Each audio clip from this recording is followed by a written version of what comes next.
I hit the wrong one. Rebellions are built on hope.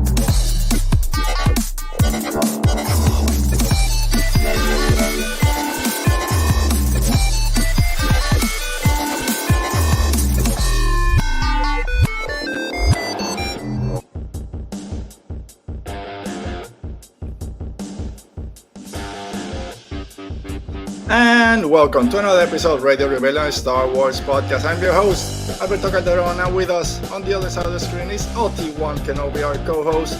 And joining us today is special guest. He's making the jump from the chat to the Rebellion. It's our friend Alan Ching. Alan, how are you doing today?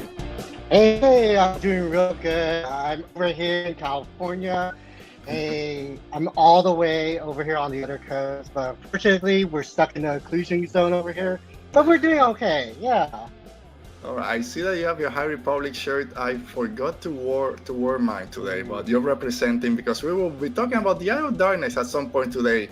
But Oti, we've been, I don't want to say complaining, but where's the Star Wars news? We got nothing to talk about. There's a lot to talk about today. Like Elser Man to those Nile buoys, just like shooting at everything. Oh man, poor Elser Man and his attack on the storm wall. Yes, didn't go as planned. I had marked that chapter because I remember when you tweeted about it, chapter 41. Yeah, and like when the chapter started, I already knew like what was gonna happen because I remember your tweet. But like it was fun. All right, we'll get into all that in a few minutes and all the new Star Wars. All right. All these Star Wars stories are out there today, but if you're joining us today, make sure that you subscribe to our channel. Today is actually our last episode of the year, so make sure you subscribe to our show. Yeah, Oti, today's our last one. Sorry, I didn't tell you. No. That's news. So yeah, subscribe so you don't miss when new episodes drop early in 2024. Make sure you like this video if you're watching live, and when you watch this later on the replay, also like it and comment down below any thoughts, comments, or questions you might have about today's episode or anything going forward. Always go through those. And thanks. We had someone that watched our Lydia Kang interview earlier this week and gave us a very nice comment that they just finished the book, really enjoyed the interview with it. So thank you out there to everyone that just goes back and watch some of our older episodes. Funny enough, I was thinking about that interview yesterday.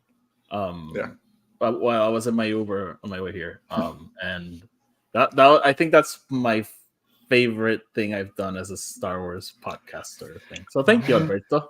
There you go. I think I'm right there with you. It's something I'm trying to get more authors here, so we'll see how that goes. I would love to talk to George Mann and pick his brain because this book was crazy. All right, we'll see. Let me see what I can do. I'll send a few emails. And of course, if you're listening to this on the audio podcast, give us a rating, reviews. Oh, also fun when you guys are still listening over there. All right, Alan, how you doing again? Star Wars, You're always on the chat. You're here today. I see the little pork family. And of course, Nobs is there with you, representing the High Republic. Yes. So we were talking a little bit before we started, but you always want to learn from our friends and new fans that we get here. What's your Star Wars story? How do you got into this fandom to that point where you're on Star Wars Twitter every day, you're listening to podcasts, you're here on the show now? What brought you to this galaxy? Well, absolutely. So I grew up like with the special edition on VHS, so that's the one that really got to me and stuff. So it just like launched everything for me, and then we got the sequels. We got the pod racing on MTV, and that was like the big thing on TRL. Yeah. For some reason, that whole sequence, and then you're just like growing up, and then you're all of a sudden you're seeing George Lucas and bringing to it. That was a big part of my college experience. So that's the start of everything. Yeah. For the young kids out there, TRL, Total Request Live, or you would ask what music video you wanted to see on MTV. That was a thing back in the late 90s, early 2000s. Alan, one of the things that Oti and I always joke when we're here and we see you in the chat is you're always at Disneyland, always posting from over there, from Batu, always having fun. How do you get there every day, or it seems like it every week? And then you say you had something about Disney that you wanted to share with us today. Absolutely not. So anybody who knows me, California resident. I grew up here, so I've been to the parks a lot. Recently, I've had the annual pass now changed to the Magic Key and stuff. So Yeah. I'm there frequently. Me and my husband both we're both Disney adults. We're those like insane people that just like love going to the park. So I I remember when Galaxy Edge like first opened up. I wasn't able to get into it until like after post pandemic. So it was really awesome going back there, building your lightsaber, seeing the Falcon for the first time.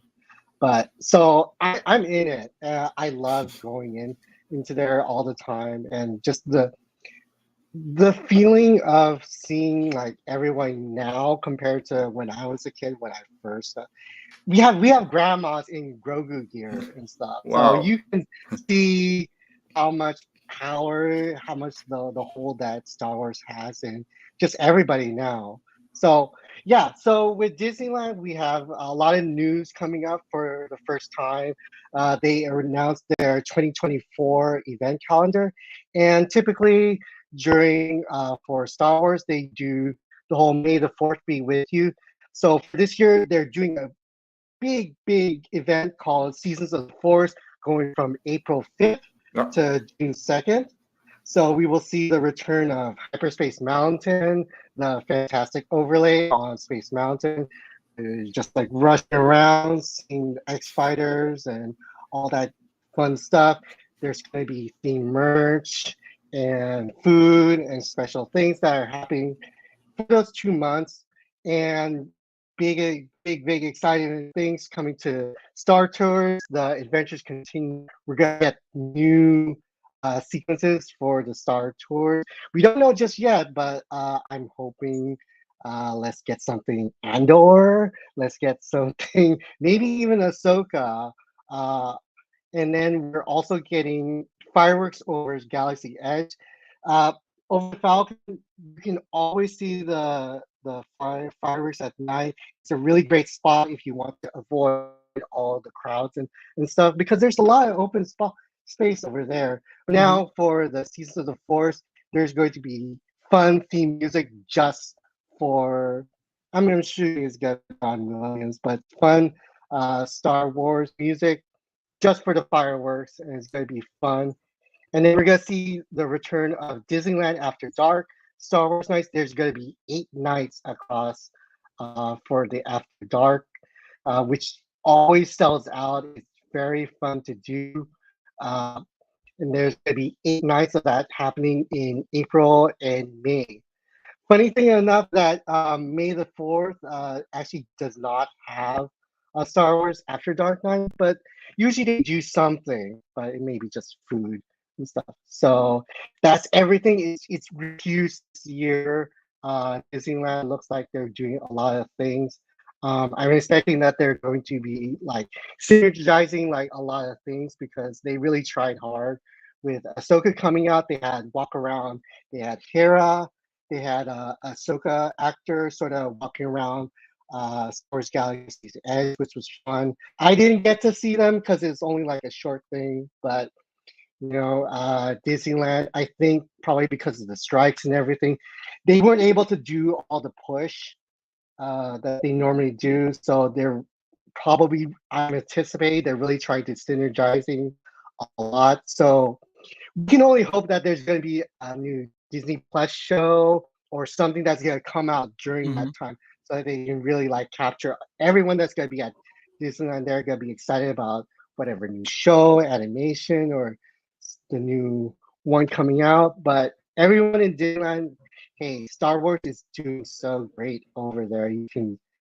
see all of that. So that's going to be very fun coming up in this coming season. So quick mention, we lost Alberto, so taking ownership. But what you were saying, Alan, reminded me of when I remember when Revenge of the Sith came out.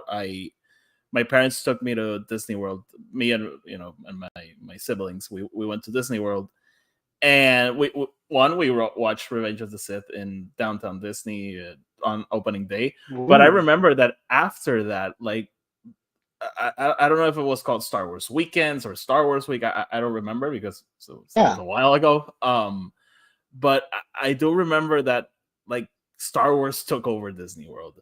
And I remember that, like, when you got to the park, that security line, they were stormtroopers checking your bags and walking around. So that was pretty cool. I remember they had, like, Mickey with the Darth Vader helmet merch. And so that's pretty cool. That's, you know, like, every time Star Wars takes over anything, it's fun. So it'll be definitely, like, cool to, like, I'm pretty sure I won't be able to go there, but it'll be cool to see the pictures and everything. So yeah, pretty awesome. So okay, while we wait for Alberto, I think we can jump onto some of the news, I guess. What do you want to talk about, Alan? There's so much. Well, there's a lot. So let's jump onto the whole Mando season 4 is supposedly now a movie, because that's, you know, from the things that Alberto sent me, that's like, I didn't read anything regarding the Mace Windu book. So supposedly, and when Alberto comes back, he can tell us what the source was. Supposedly, their Mando season 4 might not be in Mando season 4, and it's supposedly on its way to become a movie. Before I even ask, like, how do you feel about this? Do you think this is a thing? You know, this feels very interesting to me, because this is the thing that I thought would have been much tighter, especially with, you know, Filoni's new role. He's supposed to be the CCO. He's not the one that's like, oh, let. If there's going to be a movie change from, like, this, if you're expecting they've been working on the new seasons going on, they have the roadmap already there. And Filoni's not gonna be just like, he's not the one to spearhead changing it from a movie, because it seems weird to me. I'm here. Here we go. I've been watching and been guesting here for a couple of years, and I have never seen you anywhere else. Where are you, Alberto? I'm in my bedroom. I can't even. Do you hear me right? I cannot. No, you don't have your mic connected. Okay. All right. Now, can you hear me now? I think it's better. A little better. Yeah. There we go. Now. Yeah. We're already talking about the Rey movie. The Mando movie. Where are we? Where are we actually? So I was asking Alan how substantive do you think? Like, my question, I asked the question because I don't think this is a thing at all. Like, this makes absolutely no sense to me. The Mando movie? Yeah. All right, give me one second, because I gotta do everything. Did you do anything? You don't have access to anything else. No, stop! Don't complain. You have never shown me the road. You've never shown me the roads. You never wanted to. Let's start there. Anyway, I lost connection in my office. I'm in my bedroom. There's a jigsaw puzzle of dogs that we did like almost 20 years ago. Alberto, my dog got so upset that she left.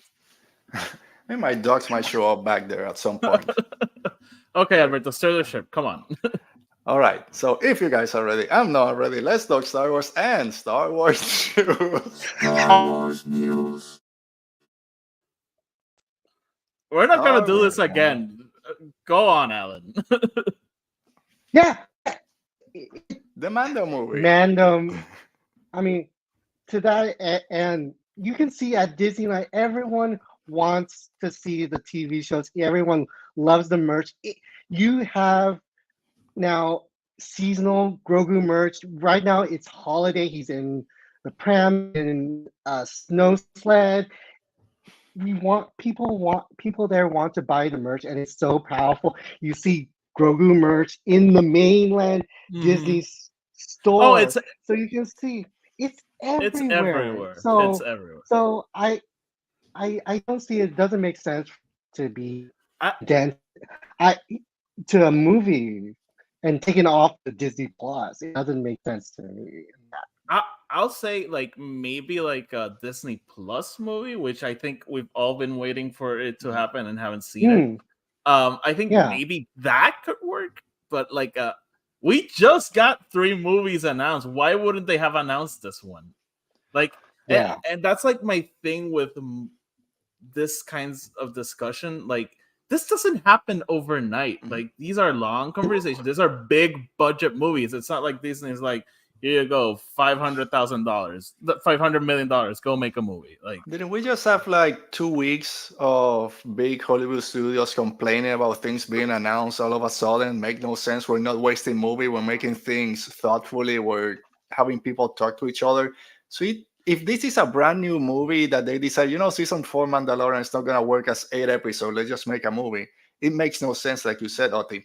But at the same time, where I'm going, especially for the first movie to come back, it doesn't seem like Mando is that big draw. Make an actual Rey Skywalker movie, to me, makes more sense. But going to what Alan was saying, that you see grandmas walking with Grogu shirt, maybe the leadership thinks Grogu and Mandalorian are the in thing in Star Wars that has been... Stop what you're saying, Alberto. Stop what you're saying. I'm just trying to make conversation. No, I will not take this, Dale. I will not take this, Dale. Dale is in the chat. Hi, Dale. I will not take this Odie slander. Brennan is also in the chat. Hi, Brennan. Okay, let's go. He's always the first. Hi, Dale. Hello there, Dale. The Mandalorian season 4 may become a movie sooner than we expected. No, it's not. Okay, after this, before we come back in 2024, I'll show you every single button so you can take over the show when I'm not here. Wait a second. Okay, this is there. I can share one of my speculative stories. I don't think it'll happen exactly how I wrote it.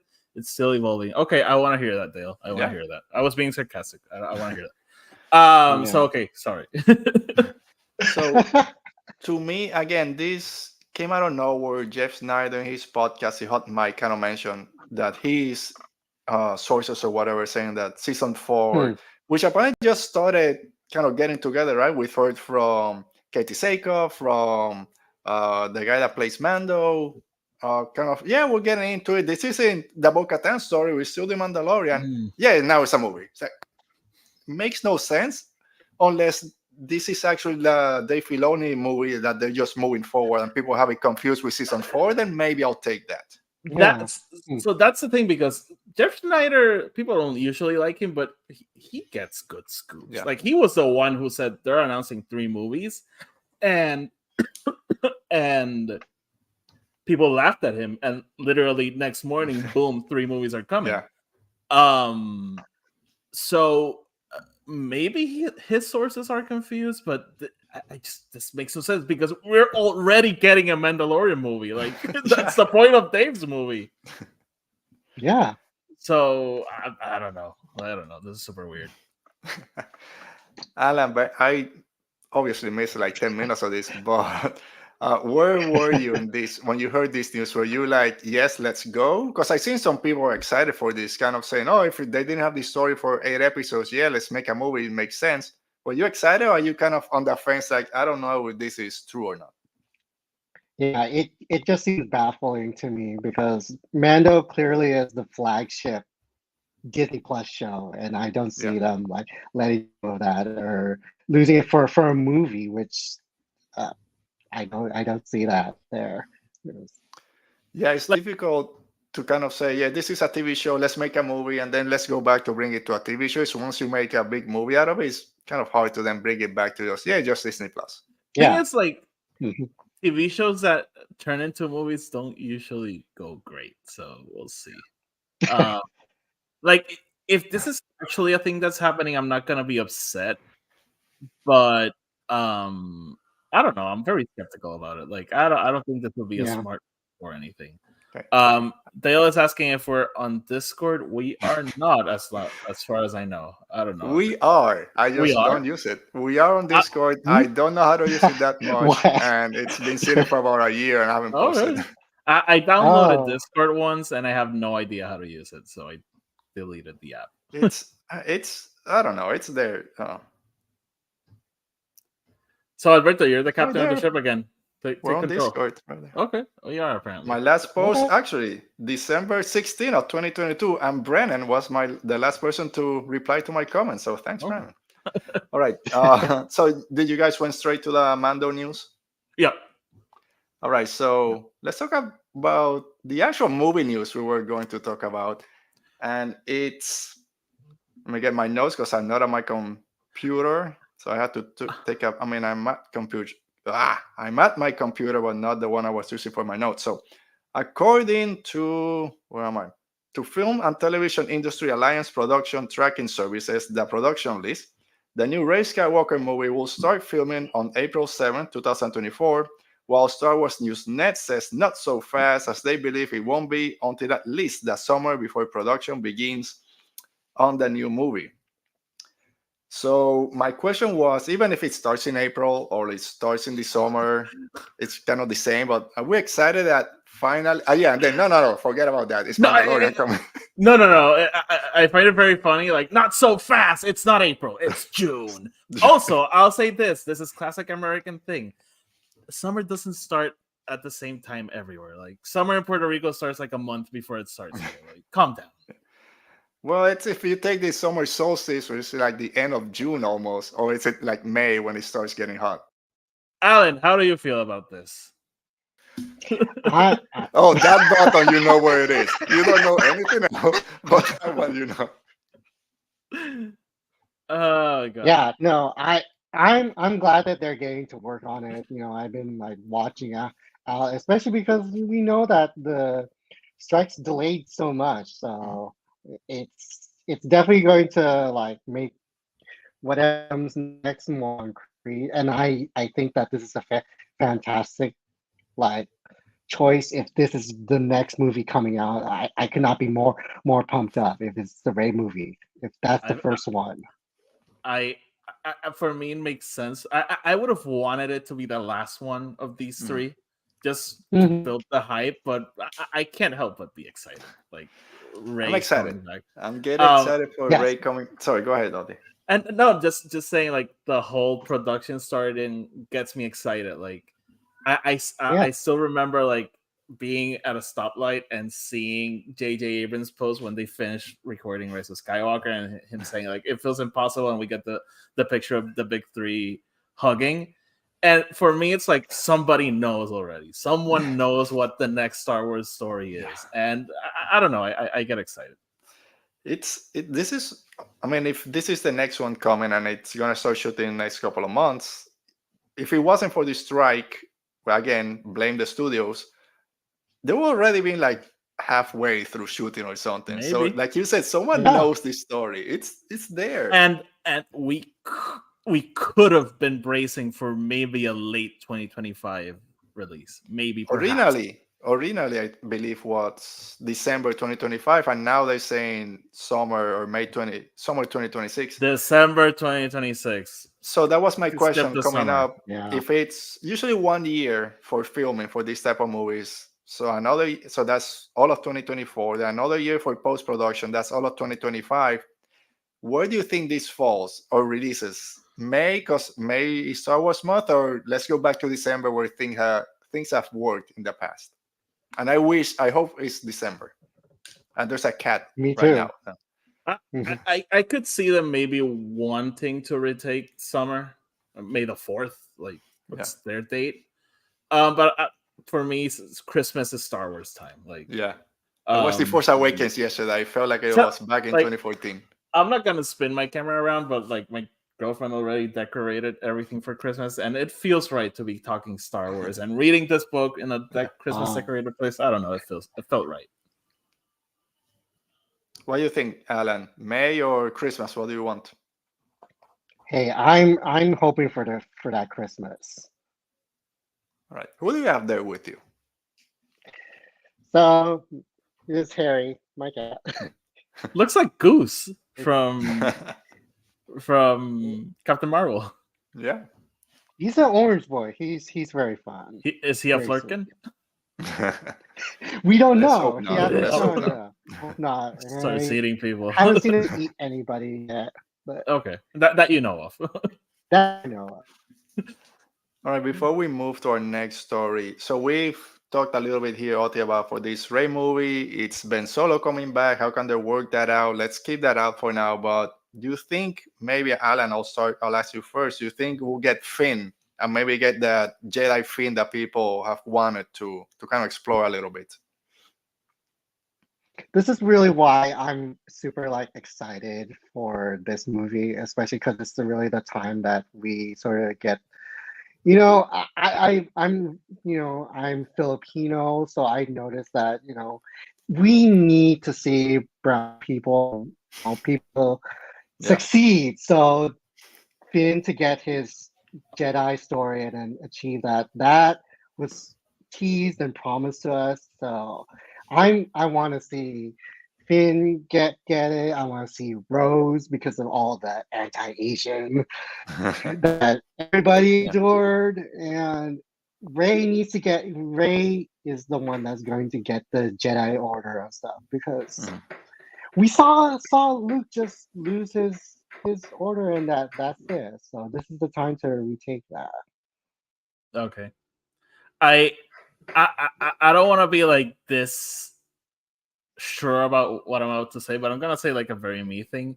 I don't see a reality where they don't come back, and I'm a little hesitant to say that because I really do see a reality where he's like, nope, I'm not coming back. Yeah, but like yeah, absolutely. I it's very hard for me to see the story and not see them, like all of them, Kelly Marie Tran, Oscar Isaac, like all of them. So unless Ray is a supporting character to the story and not the main character, that's like the only way I could be like, okay.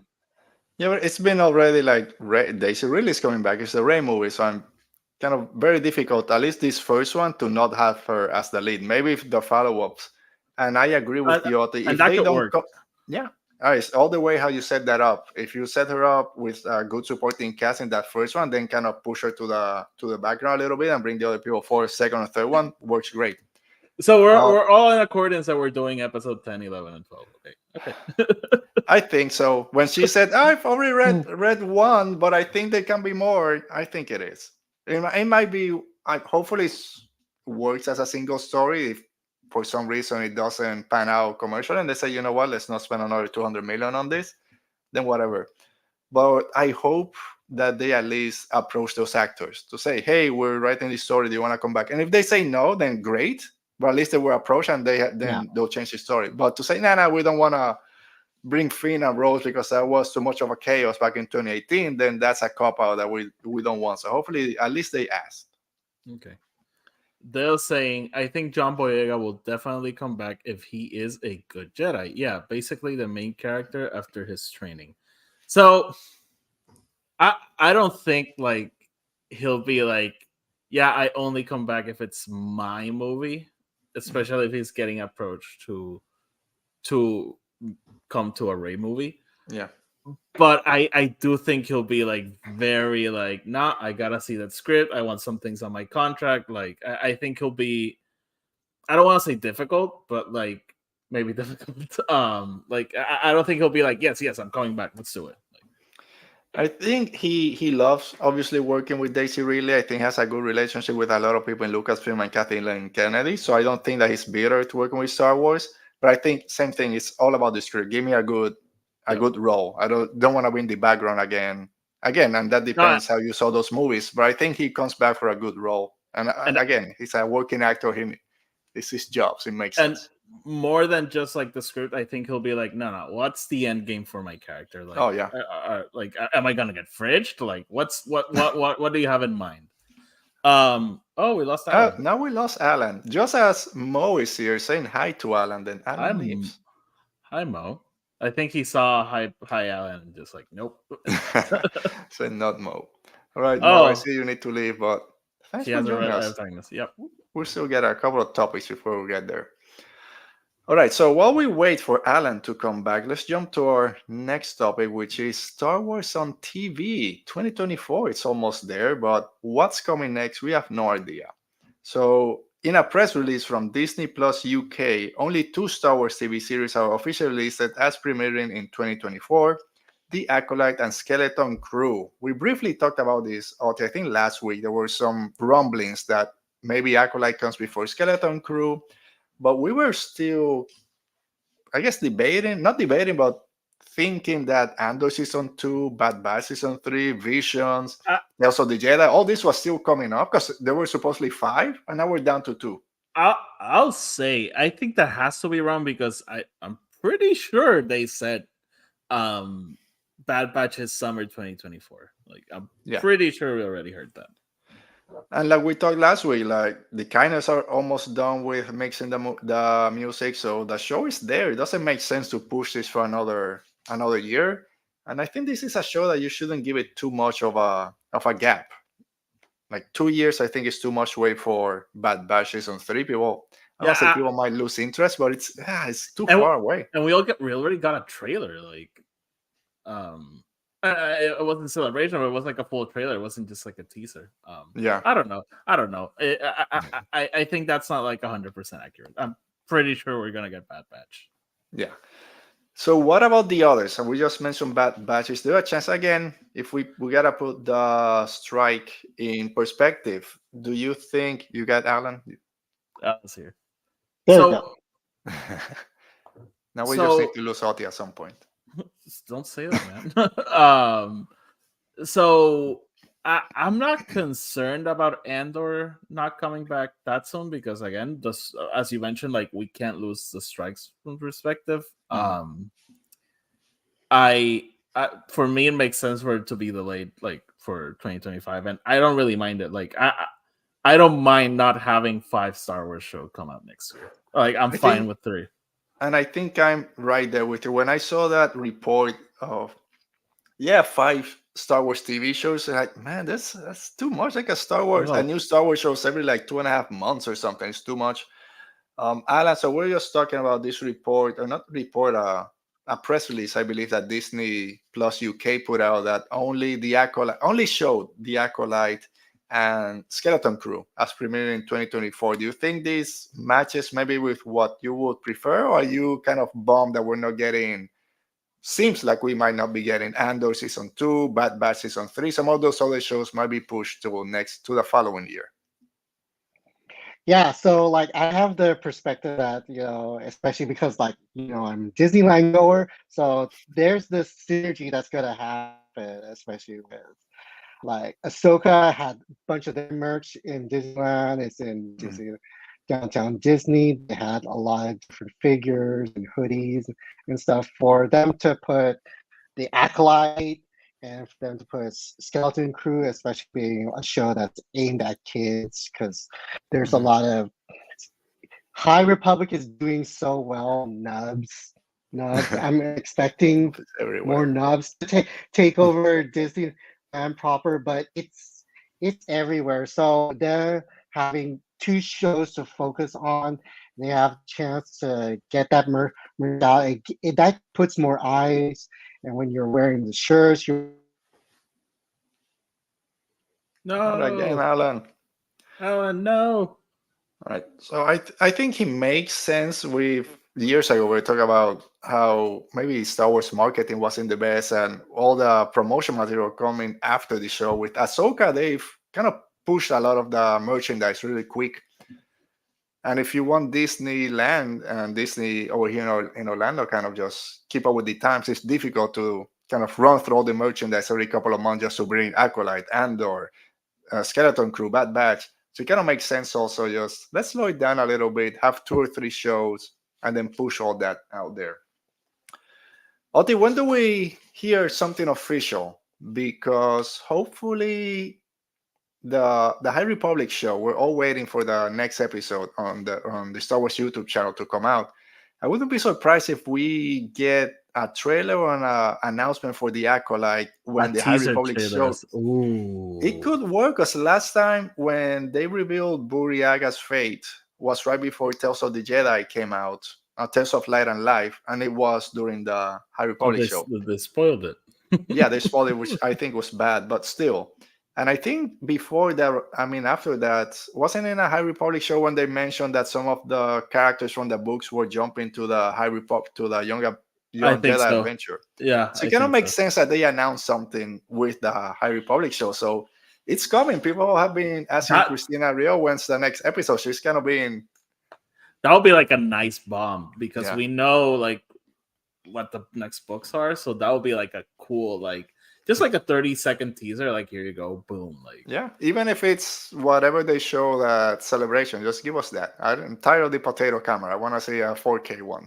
you see the potato camera? Because I remember you didn't want to see it.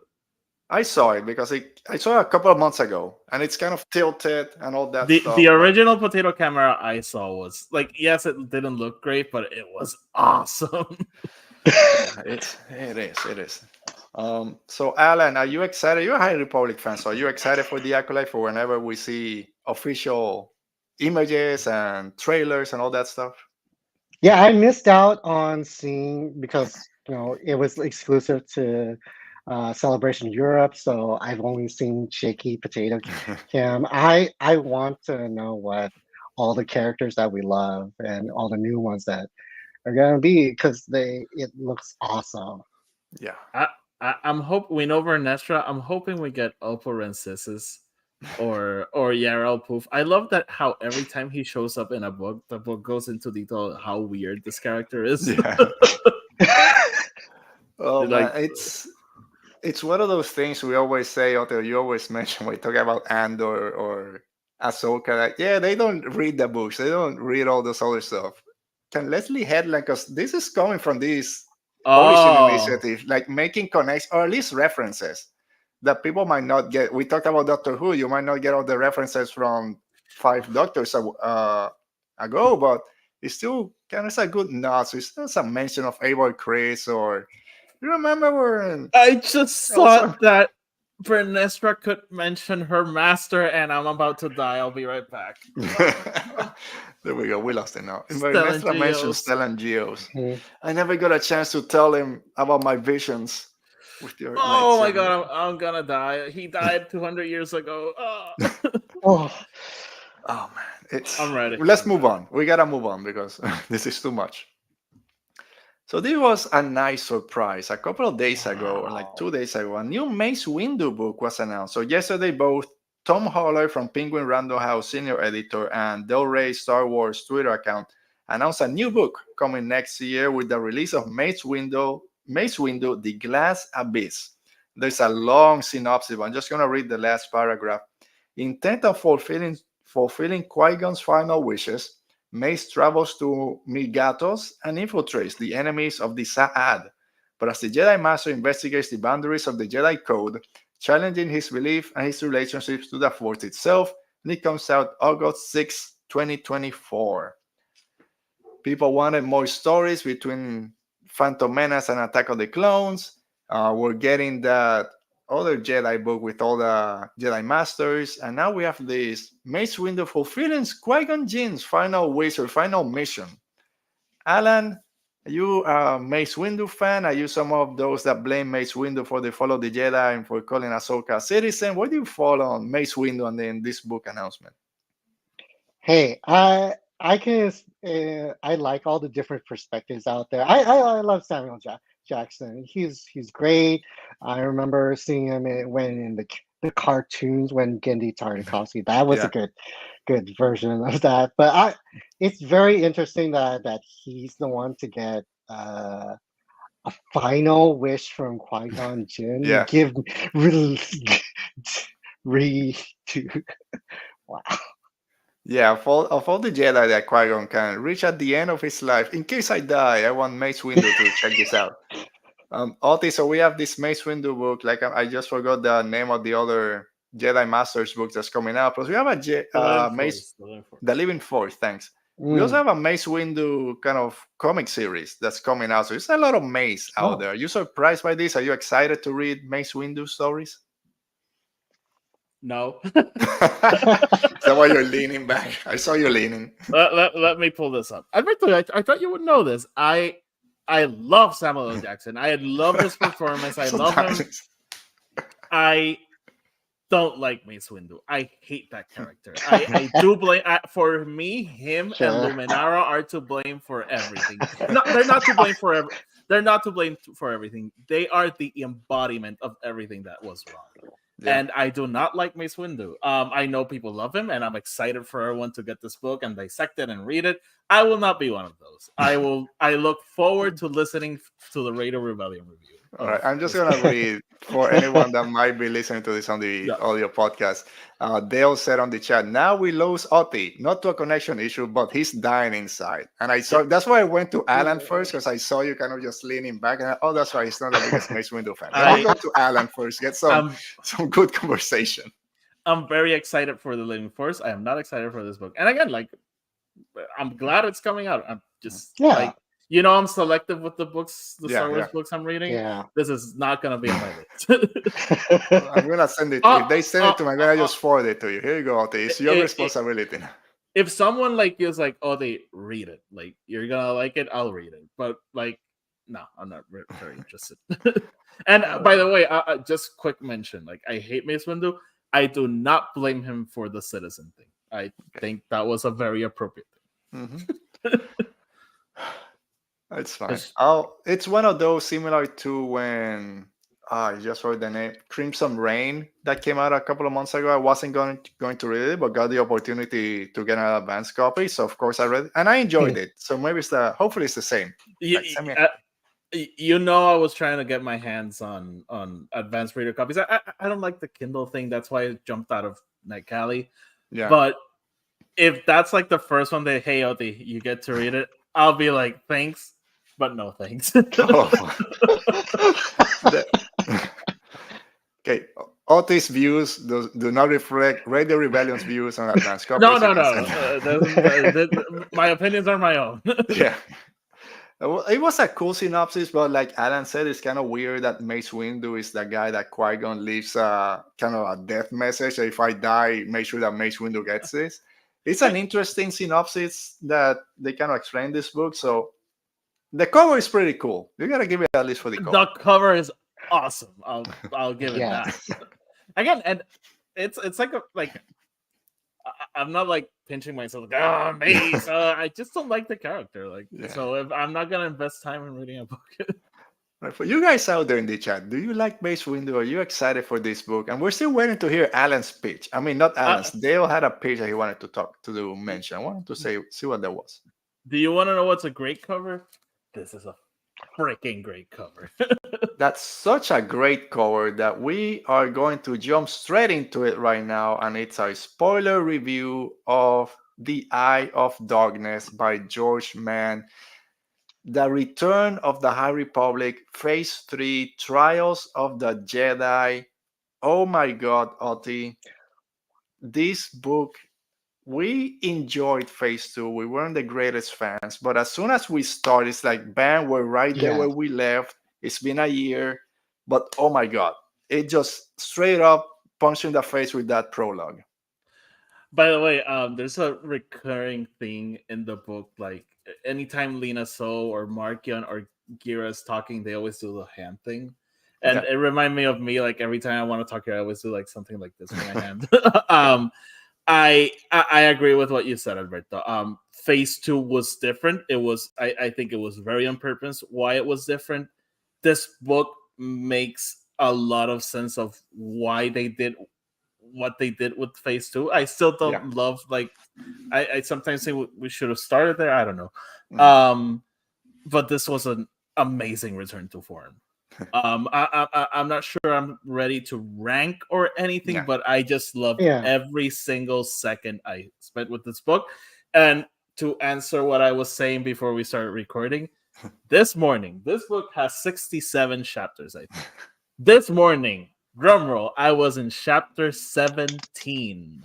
Oh my goodness. I sat in this couch for 5 hours reading the book, and I do the audiobook, but I was also taking notes. So I saw the notes on their picture. I read it. I wasn't just like, and I am very happy with this book. Alan, are you over the clouds like we are right now? I know you're in the occlusion zone. Hopefully we can get you out by the end of this. I hope so. Uh, So, yeah, before we get into it, I just want to like ask you to, it's like, especially because like there's been this gap since the events of the Fallen Star. The weight of that event, that was what closed out phase one. And then the fact that they decided to go back into phase two. How do you feel that especially like we've had not only it's been a year for these characters that we've missed so far, we've been apart and we've had to sit with the weight of what the galaxy is going to be for everybody. you Do wanna you want to go, go? Oti? Was Ah, yeah. You go first. I go first. okay. I just watching Force Awakens. Who talks first? I feel it because even though I enjoyed Phase Two, and there's a lot of things that I love about it, I think the point of it, or most of the point, was to kind of see the nameless and how it kind of got to where we are now, and how Marky and Roy got to that point with his family and more than.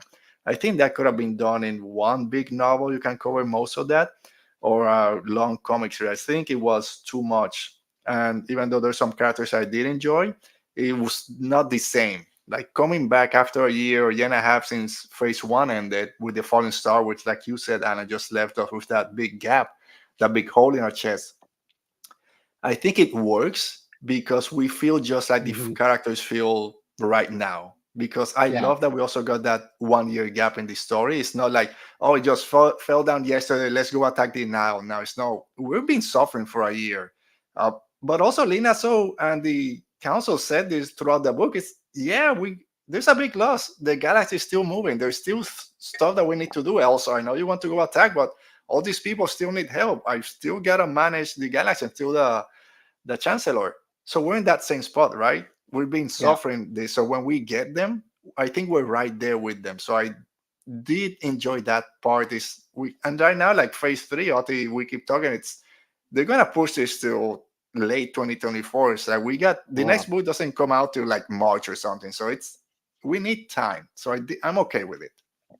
I quick comment. We get a tease of Wreath and what he's doing, and I was like, "Oh, so that book's coming out soon." I was like, "Wait, no, the next YA is in Yeah. March," and the person in the cover is Vernestra, so I don't know when we're getting Wreath. Mhm. Anyway, so I have two sides of this. My biggest issue with this book is something I'm pretty sure was intentional, and it's that we don't get the characters together. Everyone's on their mission, doing their Yeah. thing, and we rarely see them interact. To the point that when they finally get together, when we finally start seeing those connections, the book ends literally. Yeah. Like, the, we're in spoilers, so the book literally ends when Elsar and Avar see Just each other. Like, hug. I was like, Just no. hug. Just fingers touch. It's like, but I Um.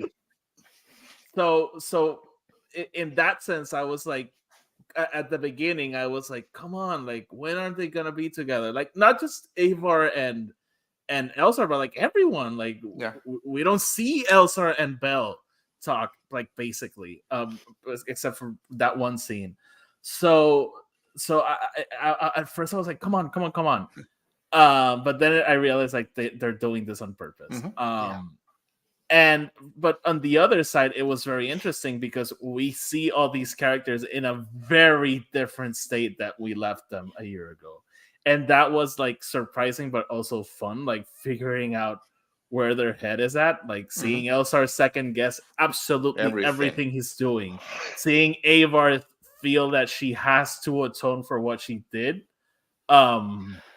seeing Belle like struggle not to diverge into revenge and stick to the light side. So that was very, very interesting for me. So we'll just be talking, kind of jumping back and forth. And Alan, I want to get Yeah. your take on this. I know you're a huge Stan and Geos fan also.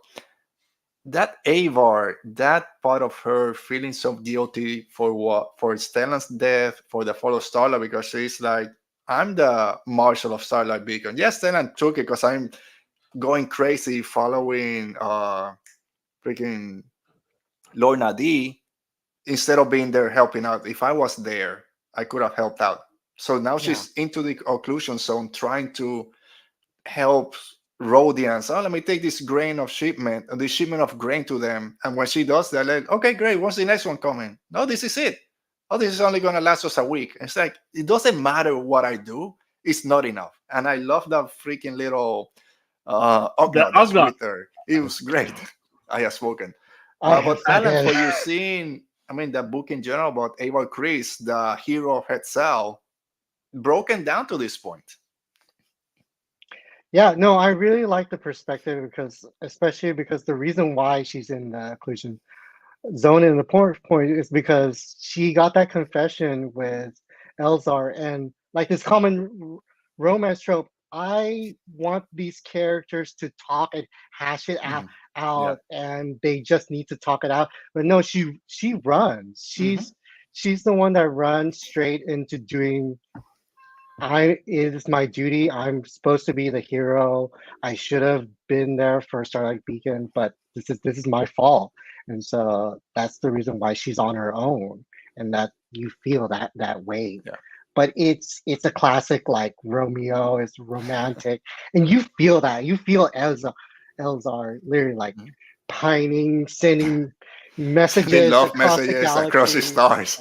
Literally across the stars. Across the I teared up once in this book, and it was when Porter's like, no, I heard the messages. I'm listening. I was like, oh, it's not in vain. Yeah. I'm so... okay, let's talk about... Go ahead, anyway. I just quickly want to mention, like, and I want to hear your perspective on this, Alberto, because I know you're not a comic books guy, and I was thinking, like, if you don't read the comics, basically the last time you saw Avery Chris was in Light of the Jedi, when she was like this pristine goddess. She shows up at the end of Fallen Star, and she fights with Selen a little bit at the beginning. But in the comics, she basically almost falls to the dark side. Like, not this whole join me thing, but you know, Keith Trent has to be like, what the hell are you doing? Like, she cuts off Lorna's head. Yeah, she almost kills Lorna D. And she's also reeling from that in this book, because she has this thing like, I did all these horrible things, and she's like, so I killed 900 people, and now I need to save 900 people. And I love how the Ogna's like, that's not how this works. Like, so you're right. Haven't been able to follow the comics, but I will get the new Ty Yorick comic line that's coming for short series. I'm getting that one. Okay. I'm getting that one. I love Ty. That's one of the good things about being on Star Wars Twitter is, even if I'm not reading the comics, I know what's going on, because people do talk about those. Yep. But also I'm glad that there's a little bit of her in Tales of Light and Dark, or Tales of Light and Life. Light and Life. Thanks. In that Claudia Gray story, there's a little bit of her serving in the buffet, like giving food. Yeah, serving the buffet and getting to talk with the vessel crew. So I got a little bit there and kind of knew a little bit of her mindset, where she was. And again, I think Kevin Scott or whoever is writing the, I don't know, High Republic Adventure or something, there's 3 issues. There's been a couple of clips that they posted on, not clips, but kind of pages. And it's that conversation that she has with Elsa right after the Solar Beacon falls. They have a little conversation when Elsa confesses what he's done. And when she, like you said, Oti, she just bounces. She can't deal with it. She goes, didn't have the conversation that I was talking about. And then poor Elsa, man, is growing his beard, looks like Stellan Geos, has to be Lina So's friend. He's the confident. He, like you said, 100%, he second guesses every decision, but knows that he wants to go on the offensive. But it's not that easy. I know you wanted to jump to Porter, but you mentioned her, and I want to say I loved Lina So in this book. Yeah. I know people were like, Lina sus. Oh, Markion is right. Like, nah. Like, if you still think Markion is wrong, right, you're wrong. Like, I still love my boy. Like, he's still my favorite character of this whole damn thing. And I don't want him to die, but I also want him to die like in the worst way possible. But like Lina So was amazing. Like, seeing her like really struggle to juggle this, like being a mom, being like a friend to Elzar, being a politician, being the leader of this whole thing, like it was, and seeing her try and fail, and what do I do now? Like I thought that was pretty great. And even that, unfortunately, for all these chancellors, the good ones, not like Palpatine, having to balance the weight of all the citizens under your care, right? When she has to really take into consideration, am I bringing them now into the Galactic Senate with Senator Gira Staros? I know it's a trap. I know it's not going to work, but I still need to at least hear her out, because who knows? We're losing too many people. Alan, talk a little bit about Lina Soh, and then, like I mentioned, the prologue of this book starts with Markion Rowe torturing a Jedi Grand Master just because they're doing experiments. Because, like Otis said, we hate him, but he's just a great Star Wars villain. Yeah, no, I think that the great thing that this book does, that everybody has the personal stakes, especially because Lina Soh, not only she's in charge of the galaxy, her son's in the collision show, and she has had there's no, and imagine like your loved one, your son, and you have no idea if he's alive or dead, and all of a sudden you have an olive branch, and that's I think that's even why she entertained the fact that there's going to be a Nile senator coming to me. That is so interesting, as far as like the way that this book like gives us this time to like get into the headspace of her. Well, you're surprised that we started like right there with this Jedi Master. At least I haven't heard about him before. I don't know if it's been on any of the comics before. And then through the story, we learned that this Bell was there when he was taken. He remembers, of course, what happened with Loden, so he doesn't want to give up on Master Pratre Vetter, I think his name is. Yeah. And just being tortured. Yeah, just being tortured by freaking Bullion, who was a child 200 years ago, putting grenades and bombs, and now he's torturing the nameless torture. That was him. It's him, the Estonian kid. I love these phase 2 click-ins. You just recognize that it's all connected. Oti, how was your shock? I guess we go from that, not shock. So the first kind of, I don't know how many, first third of the book is preparing for the anniversary of the fall of Starlight Beacon. We have this little ceremony. Our spies or people out there, nothing's gonna happen. We have security here, security there. We're cool. We're cool. You know, it's not cool because Markion Rowe is gonna do something, and he freaking uses the Starlight Beacon's signal, I guess, to just broadcast the murder of this Jedi Master. I'll say this, like I was expecting something bigger. Let's not lose into the perspective. These guys blew a space station out of the sky. These guys bombed a Republic fair, like. So yeah, but like we as a reader, we know what the nameless look like, but like as far as like the wartime. It's still horrible what they did. It's like I was expecting them to bomb Coruscant or something. We're gonna hold it. It's just the first book. Let's hold it for the second one. The first book of the series starts with a hyperspace attack. We're gonna talk about that in a minute. Alan, for you, seeing that, how this Master Jedi was just assassinated, first tortured, assassinated on live television for everyone to see. And like you said, now at least the Jedi know what the Nameless looks like. This Jedi Hunter. They have an idea now of what they're fighting. So at least I think they can use it to their advantage. Yeah, it was really interesting, especially because now we see the return of Real Dario, and she's she's the reporter on the inside. She's been co-opted. There are people that, this is so present because this is the power of misinformation and putting that perspective. And Martian Rowe has his message, and this is the fury, and this is what happens when you defy the Nile. And it's just reminding that the Jedi are vulnerable, and this is the fear that brought down the stars. And talking about fear bringing down the stars and great villains, why are villains in Star Wars so much drama queens that Mark Monroe has to build his throne from the ashes of the Legacy run? That was the first ship destroyed during the Great Disaster. He builds it in Hetzau when Avar Kriss is the hero, and he's just sitting there on his throne made of broken spaceship parts. Yes, he's a diva. He's a drama queen. Mike Monroe is so crazy, and he's such a weird dude. Like, I loved how he was like, really, Kira, you're gonna go to Coruscant? Okay, no, sure, go.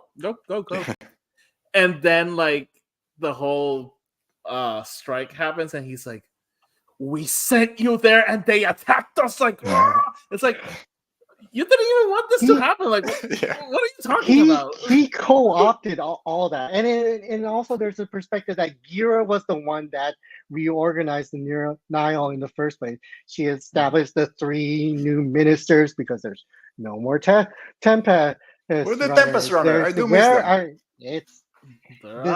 This is her. And Mark Monroe does not give a crap about it. He just does not care. Okay, so we're in the Markian hour now. That's true. Yes.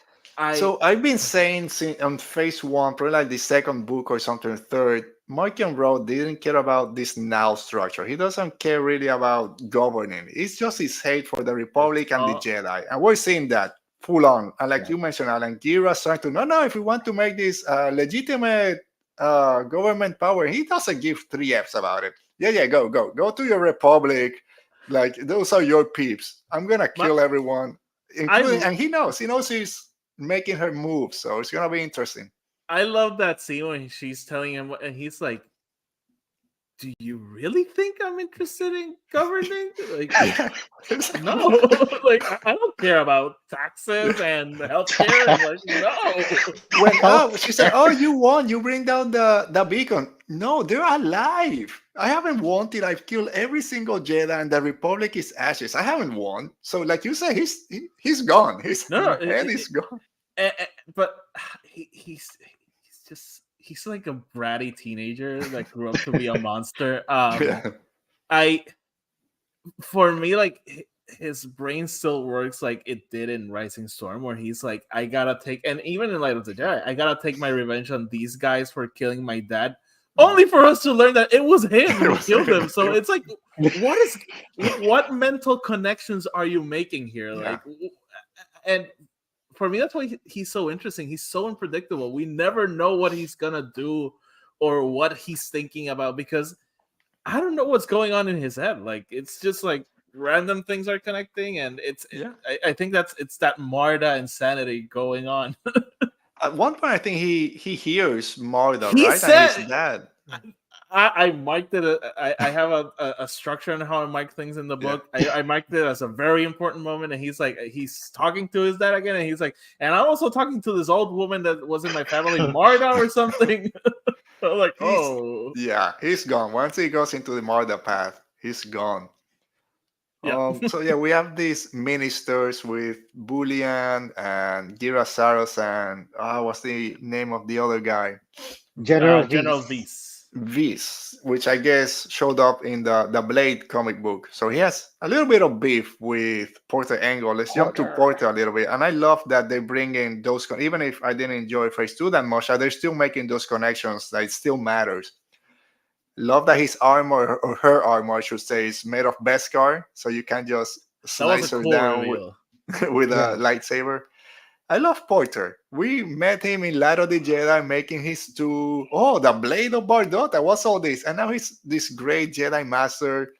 I thought like 3 times that he was going to die. We still don't know where he's at, but his scenes were very interesting because, again, connecting to Phase 2 and all those Pathfinder droids that we are searching just to be able to send that message through. That worked for me. And that ending when he, like you say, he got the message, he meets with Avar, kind of saves her at that point. It was great to get him back. he always does something crazy. Because here he gets in the drilling thing to wreck the other ship. Yeah. I remember in Valo where he was like jumping from ship to ship, like slicing them with lightsabers. He was awesome in this book. And I don't think he's dead. Like that ending for him. If it's the end, it was like because he's lived for so long, and he's like, okay, so this is how it feels like. That was cool. One final dance. But that was a great line. But I also think it's a great first page for a Charles Soule comic.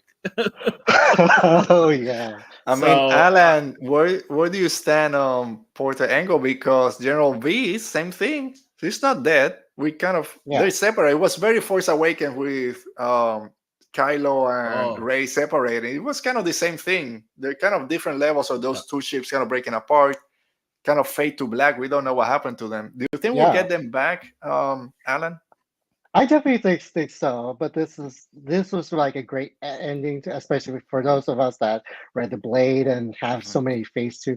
I really like Porter because like this is the most Andor, most Jedi actually rebelling, because we've never seen the Jedi Order except in their height when they're at war, when they're the big power. This is we've only seen regular people like rebelling against, and he's literally piecing together droid bits so he can get the message out, and only just because he managed to hear Elzar's message across like Pathfinder communication networks that everyone else besides him forgot about. And so this is him finding like all these connections, and this is great. I've never seen the Jedi quiet like this before. Yeah, I love that he constantly kept mentioning Creighton's son.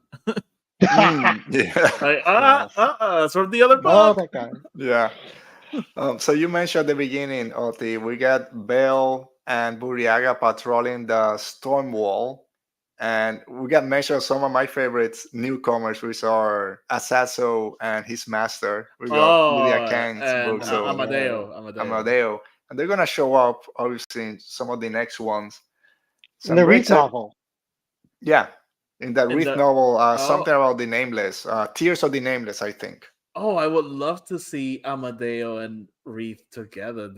That could be super. It's coming. Fun. Yeah, it is. I will say I think Bell and Buri's story was like the weakest part for me. I usually in all the other books I'm dying to get back to Bell. Here I was like, oh okay, Bell. I kind of think they were there just to remind us, like, yeah, they're still here. They'll be important later on. But I don't think like the book like knew that much what to do with them. Like I did like the whole revenge thing and Buri being that anchor for Bell, just like Stellan was for Elzar and Avar. But apart from that, I think like they showed up here and there and did things. Yeah. Even if I don't think that like Bell and Buri like they didn't have like the big role, but I think the big message of the book is that everybody's doing all these small acts of rebellion. Elzar's doing his thing but failing. Avar Chris is doing his thing, but she feels that she's not doing enough. If Bell and Buri, they did fall, they lost perseverance.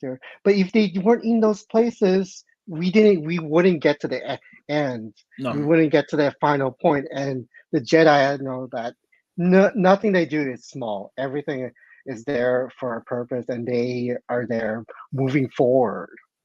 So I agree with you, Alan, because I agree also, Oti, that they didn't have a lot to do in the book, but what the idea behind it was great, that they're still helping people out there. It's like, we have all these other big things happening, but we still need to help the people around this border and trying to get that path engine kind of made sense to find a way through it.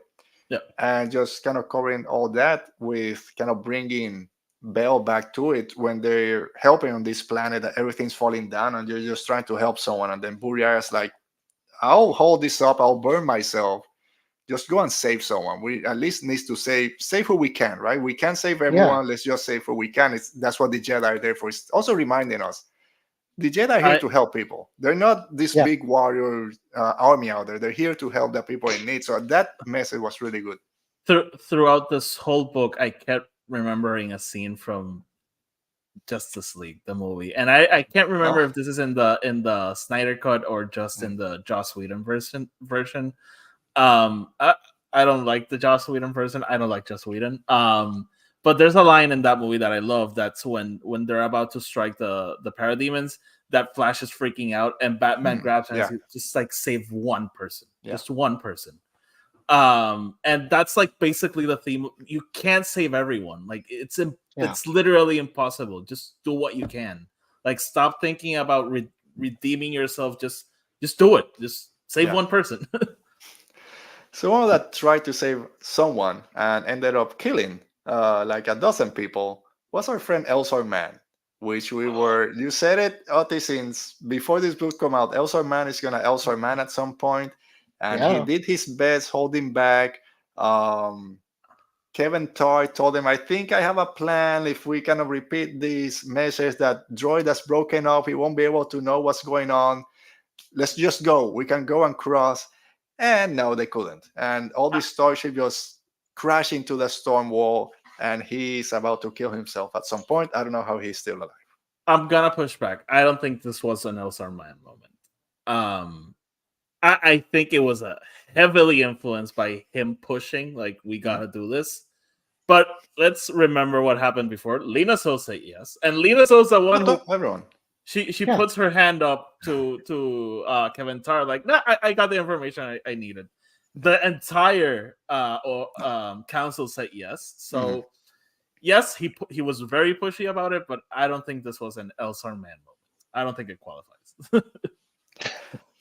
At any point during those pages, Alan, do you think it was gonna work, or were you something's gonna happen that it's not gonna go as planned, or do you had that bit of hope that we're gonna able to cross the storm wall into the occlusion zone? I mean, we remember, Kevin Tar was the one that eventually like helped everybody get the final the emergence point. So seeing him there, we had that small hope that maybe the smallest like ember that this would actually. I mean, I felt that this is Elzar at his lowest point. This is what this book is gonna be, and I knew that going in, especially because like after what happened and because it's been a year for us as readers, I didn't think that he'd get everything that he wanted, but this was biting. Yeah, this is a biting moment for me. I thought for a small moment that they would get there. I was hoping. I didn't think it was gonna be a moment because Kevin Tar was like, I don't know. I don't think I would go ahead with it. So like that was there for it was there for a reason. I was very optimistic it was gonna work. Like I had this epic image of the Republic arriving at Hetzal and being like, "This is Admiral Radisson from the Rebel Alliance." But the minute like it had to happen. Like they weren't gonna get through. So yeah. And by the way, Alberto, I did want to mention. I think it's very important that Elzar Mann thinks this is a screw up. This. Like because he's hitting him, and Lena Soh's like, don't you dare say anything. Like, stop. Like, I don't want to hear it. Lena Soh is a great character. You wouldn't think so, right? For a chancellor, for all that importance that she has, to kind of be that shoulder to kind of cry on for Elzar at this point. Because, like you mentioned, her son's there. Inside the occlusion, so she knows what everyone's going through. But after this attack, freaking Markion Rose says, "You know what? I feel a little bit claustrophobic. Let me expand. I need an open floor plan, and just expands the freaking." That was zone. like he was when that started. Yes. Yeah, that was a big surprise, but it's something like you said. Maybe attacking. It wasn't a big attack in that first 1 year anniversary, but this was a bold move for him. And then giving that speech like, they pushed me and I'm just liberating you. See? helping you. They're trying to come and attack us. It's their fault. This is like the meme of the U.S. Army arriving, bombing a place, and being like, "Prepare to be liberated." Yeah, it's very timely, I would say. Also, oh, I could spend an entire hour talking about how this book is about what's going on right now. it was a bit difficult at times reading the book right as the events in Palestine were going on. It's like it's almost. Oh, I'm not even talking about it. I'm not gonna get into it. All right, so wrapping up, unless there's something else you guys want to talk about at the beginning when we talk about Mark and Rowe, it's like, yeah, we want him to die. We love him. There's this revenge that Bell is going through, but Buryaga brings him back. We know Elzar, his headspace sometimes is not the best. When all this is said and done, let's speculate that Mark and Rowe is going to die at some point. We hope, we think. Who do you think is going to strike that killing blow? A lot of people say it has to be Bell because of Loden Greystorm. I kind of sometimes feel that Avar Kriss has gone through a lot, and she's going to still go through a lot. I think she's going to be the one to suffer a lot this phase. Or are the Jedi going to rise above and not be a Jedi that kills him? Maybe the Republic, or he kills himself, or I don't know. Do you have a favorite on who you think might strike that blow? Alan, we'll start with you. Hey, I think that it probably could be poetic if just he ends up just being consumed by his power. It's the Nameless. It's going to be the Nameless that he's going to try to, they're going to try to succeed in bringing them back to Planet X or dealing with the problem. That's the reason why we don't see them in current time. But they're going to deal with that.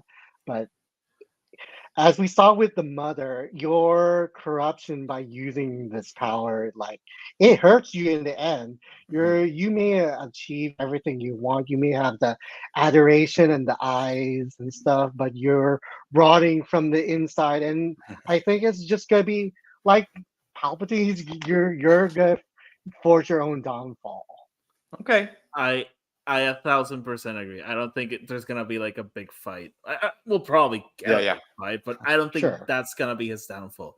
This book actually gets into it a couple of times. Gira reflects on it, like he's just way too arrogant, and he thinks he knows it all. And she in the last scene they have together, she tells him like, "You're just proving you have no idea what you're dealing with.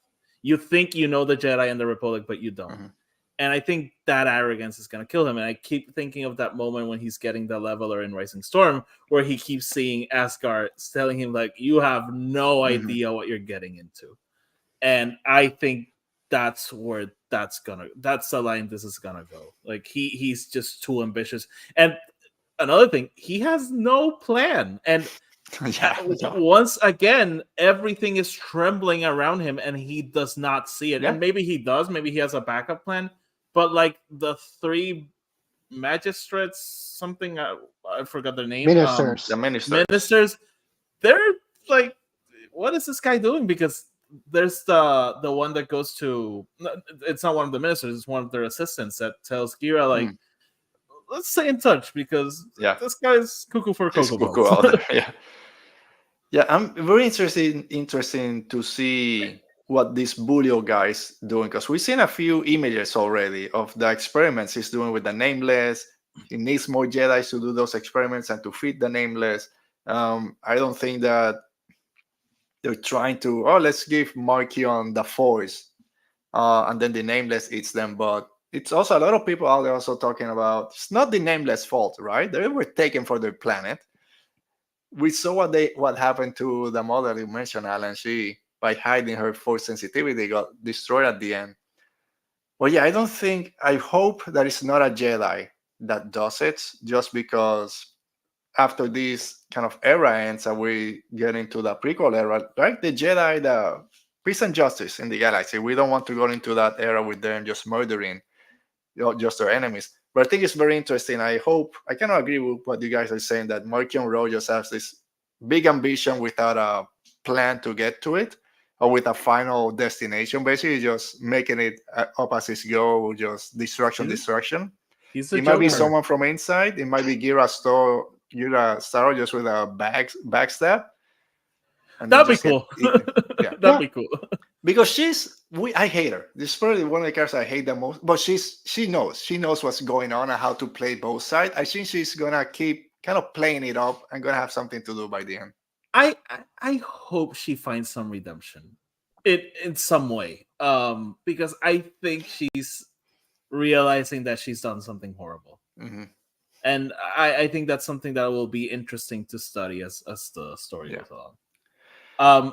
I have like a big picture thing that I wanted to mention. I don't know if we're there yet, so maybe I'll Go. Yeah, I'm just gonna ask for last thoughts on the book. No, I just wanted to say, like, I went into the High Republic thinking that we were gonna see how the Jedi turn into the Jedi of the prequels, how they basically get so dogmatic, and I'm starting to think we're not gonna get that. I think we're gonna leave them still at their height, or maybe a version of their height. Yeah, I don't think we're gonna start seeing them turn into military people and that kind of thing. What the Acolyte is for. Exactly. All right, Alan, any final thoughts on the Eye of Darkness? Yeah, no, I'm just excited because we're getting that big question, what do the Jedi fear? And with Avar Kriss, like, she's going through it. She was so afraid that after all the good that I do, a whole planet, I can't save it for more than a week for all the light that I can do. And the answer is that no amount of things that you do is not worth it. Your small actions eventually do add up. And if you have other people, and then once she comes back, she was afraid of coming back to Elzar, but her desire to that's what won in the end. And I felt that moment when she punched it in that starship, the path engine failed, strike just like on the ground, be like, you're dead. And for the smallest of moments, she was like so joyous that we're gonna die together. And then for a moment you see her turn and see like, oh crap. And then for a second you think that maybe it won't. Yeah. But it works. It works. It felt that connection, and that's so fulfilling. And I was afraid for half a second it wasn't gonna work. But I thought they were gonna fail. Yeah. I'll finish up. I'll quote Oti that this is gonna end with the power of friendship, right? But finishing up with Avar Kriss, the whole book, she's like, I don't have my connection to the Force. I don't hear the song of the Force. As soon as she goes to Coruscant and is surrounded by all the Jedi, all her friends, the full song of the Force is back. The power of friendship, baby. You just need the hearts, the Care Bears, and the power is yours. Captain Planet. Great show. But it was a great return to the High Republic. So excited. I love the book. And quick mention, like that moment when she finally gets there and finds Belle, like I was so excited, and then started thinking like, this feels like a triumphant moment because it is. They worked so hard to get to that point, but like they saved one person. There's a dozen systems behind that wall filled with people. All right, so can't wait for the next one. But hey, they have a path drive, so maybe now they can start. They can, and Markin, I think, knows this. He probably likes it. I say, I'm tired of hiding behind. Finally, war. Yeah. All right, and for that, we're done with our talk on Star Wars. Well, we're not done for the day. We gotta go to that segment. We don't talk about Star Wars. We talk about something else, and it's a world between fandoms.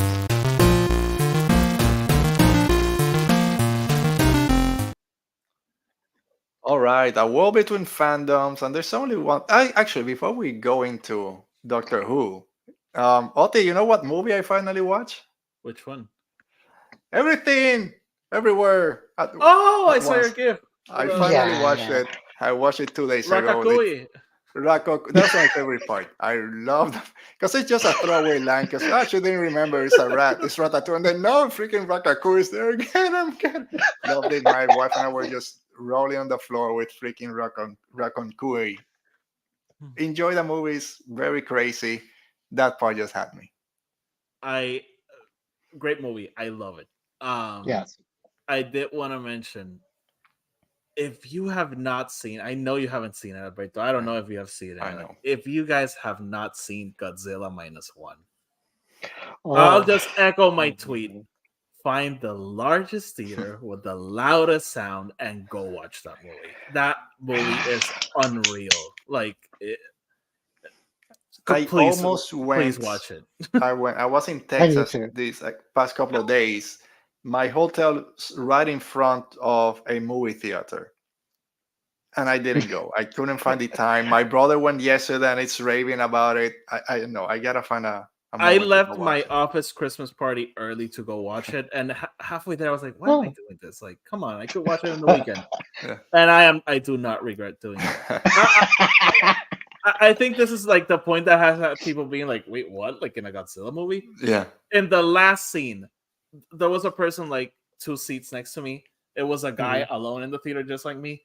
That guy was sobbing, like sobbing, and Wow. it made me feel very emotional because of what was happening, and Yeah. listening to him be like, and like it was funny because like everyone stood up and left, and he was like Needed to sitting on compose himself. yeah. So please, if you haven't seen it, go watch it.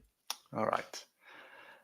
Let's talk Doctor Who. about Doctor Who, the Giggle, the third special, the 60th anniversary. It's here. We have our new Doctor. An old Doctor is still here. Alan, I'm gonna start with you Wow. because I haven't seen. I know you I got wanna like 10 mention- minutes, but Yeah, okay, up yes. to But you. I watched all but the last 10 minutes. So mostly you can't spoil all of this, but it's surprising for a regeneration episode. Mhm. I'm surprised that they can surprise me with that. Yeah. 6 years in. Yeah. I wanted to mention Alberto. I told you I was gonna stop watching the show so I could catch up with this. Yeah. And last night I got tired of reading and said I'm gonna watch a Doctor Who episode. And I watched, I think it's the third one of the first David Tennant season. Mhm. And it's the one where what's her name? Jane Sarah oh Jane my Smith. Sarah Jane. yeah, Sarah Jane comes back. It's the Mhm. one when Sarah Jane Mhm. comes back. And that episode goes into the whole doctor companion relationship, why he can't get too attached, the burden of Yeah. being a Time Lord. I don't know how I'm It not an worked atheist. perfect. I'm not an atheist, but I'm so happy I watched it last night because oh my god, was it relevant? Like the whole conclusion of the episode was basically a straight line from that episode. So I don't think if I had seen it, if I had not seen that episode when I watched this, I don't think I would have enjoyed it as much. Yeah. I'll be honest. I was a little bit let down by the toy maker. I don't think it was this Yeah, big it's bad villain for like this is the last episode of the special. To me, it was kind of. I like the scenes when they meet him back in 1922 or Oh, 23, and they're in his shop. I like that part. But when he goes back, oh, let's play this ball game. He just okay, we're just throwing the ball back and forth. I love that. I love the dance number before, but then Spice The dance Spice number was Girls. awesome. I think like out of the 3 specials, this is my least favorite one out of the 3 episodes. But I still really liked it. yeah, Like the last half, the last 35 minutes, it's like, come on, as soon as they separate and they by-generate or by regeneration, Kutiga was great. But I it's love also Chuti, by the way. Kuti, I learned sorry. I learned it this week.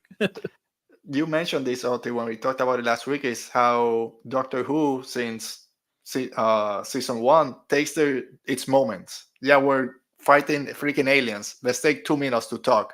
And these 3 episodes were done always, how are you doing? What's going on? We haven't talked in 15 years. You feel a little off. Why is your face back? when we get that reveal of when Donna tells, I think I know why your face is back, is you need to take a step back and have what you've never had, a family, sit down, enjoy your life, kind of put all those burdens behind you. You've done enough. I'm there dying. And I don't know. again, last in the episode, I'm telling you, he goes into a rant of like, I can't have this, and that's like the biggest pain. I will never be able to have this, and here he is having it. I was very happy to see that. Like, yeah, it was someone tweeted, "Finally, we have one of these big franchises end with a happy ending." It's like he deserves it, and he got. I was so afraid, not afraid, but he's gonna die or regenerate. I don't want to see it, but to have this, and Alan, when I get your insight into it, when he starts saying like this feels different, like kind of everyone pushes aside and then it kind of separates. And I love that. Also, they're half it's closest with Tennant, half the closest with Cookies. Like, I love this. He's in his little short. He's without pants. He's without pants until the end. Yeah. But for you, Alan, I know you haven't seen the last kind of 10 minutes, but all that build up getting to that reveal, I guess, that by regeneration, how were your feelings going into this to that point? I was really surprised because I thought it'd be Tennant's exact like I don't want to go again. Yeah. We expecting what is his last words going to be, and then we thought that it's just gonna be her, but we should be grateful that we're getting him in these 3 episodes. But no, this took me so off guard. I'm happy that it happened. I love the soap opera aspect of Doctor Who. Yeah, I'm in for it. I love it. I love because it happened a little bit early for me, right? It's like a 35 minute mark. I'm like, really? It's happening now? Like, I'm also very happy that Cudi had his chance to kind of be in this episode for so long. It wasn't just, regeneration, then you'll be back in 3 months. So I'm glad he has some time to play with this. Oti, for you, I know you're kind of catching up with Doctor Who. There's a few kind of spoilers. Oh, no. The toy maker stops the episode to basically spoil everything that happens from Matt Smith to Jodie. When he starts talking about Flux, I like turned on my phone. I was like, I'm not gonna listen to this. Yeah, like, oh, poor Oti. He just everything's getting spoiled. No, and the thing is, he talks about Weaving Angels, which is the Blink episode. So I knew what that was. So there's no, for example, you and Tony spoiled the Bat Wolf thing for me. But like, I didn't know anything at that point, so I don't really remember what you or Tony said. So I'm like, cool about that. But now I'm like, yeah, I know. So like, no, whatever. It'll still work. I think it'll still work. Doctor Who, it will surprise you. Like Alan said, it will surprise you. But what was I gonna say? I did want to mention. I just quickly wanted to mention that I was excited since I'm like a recent fan to experience my first regeneration with everyone, and I didn't get that because it wasn't a regeneration.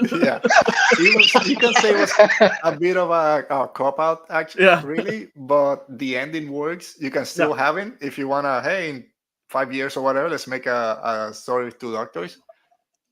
I'm waiting for them to do like the Kami and Piccolo thing. Like, this is too powerful. We need to fuse. That'd be awesome. But also, quick mention, Alberto, like 2 weeks ago, we were right here. I was asking, like, who's Rose? Why is she important? And now I'm like, Rose. She's still in the show, but I know I'm not gonna be happy with what happens. So, like, I'm like, oh no, Rose. Oh man, that episode, it still hurts. I know what happens. It still hurts. I'm bracing for it. All right. But I love again everything we've talked about so far. When the doctor is telling Donna, like, I don't think I'll be able to save you this time. And she's like, maybe I'll save you. Like, you need to be safe. And of course, it wasn't that type of saving, but you're here with me. And I love this show so much. My sister. Yeah. All right. Anything else as we say goodbye to 2023 here on Radio Rebellion from Doctor Who? I'm excited to finish and catch up and start with Shruti and see what I really liked what I saw from Mm-hmm. their version of the Doctor. So we'll see. We'll see. Yeah. So and we don't have to wait too long. It's Christmas Day is the Christmas first Christmas Day. episode. So it's gonna be interesting because we already see he's gonna play it very differently, and to me that's fine. It all depends what stories he gets and how the Doctor is written, which was my issue with the previous one with Whitaker. Whittaker. Thank you, Jodie Whittaker. Not her fault; she's a great actress. Some of the stories she got were my favorites because it didn't feel like the Doctor. Hopefully, this does. So, but again, what Yeah. we saw, I really enjoyed it. So. All right, that brings an end to our show today. And like I mentioned at the beginning, this is going to be our final show for 2023. We'll be back next year unless something happens. If there is an Acolyte trailer or a Ray movie trailer. here's the cast. Yeah, that's right. Here's the cast for the Ray movie. Then we'll just make a special show and just cover it. But for right now, and mostly because I'm losing my office on Wednesday, my in-laws are coming. My office is turning into a bedroom. Although I just lost internet connection there, so maybe I'll be here then. Just looking at the dog pictures back We'll there. see.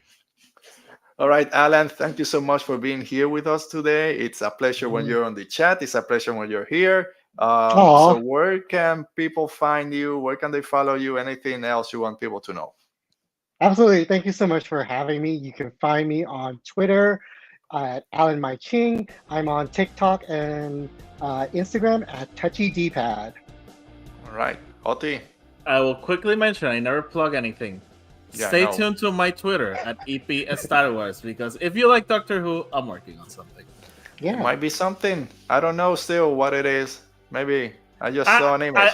I hit a roadblock today, so we'll see. That's not good. All right, so we're But back. it's coming. It's coming. It's coming. We'll be back next year. I was gonna say something, but I forgot because Oti threw me off. But we'll be here eventually back. So stay safe, guys. We'll see you next time.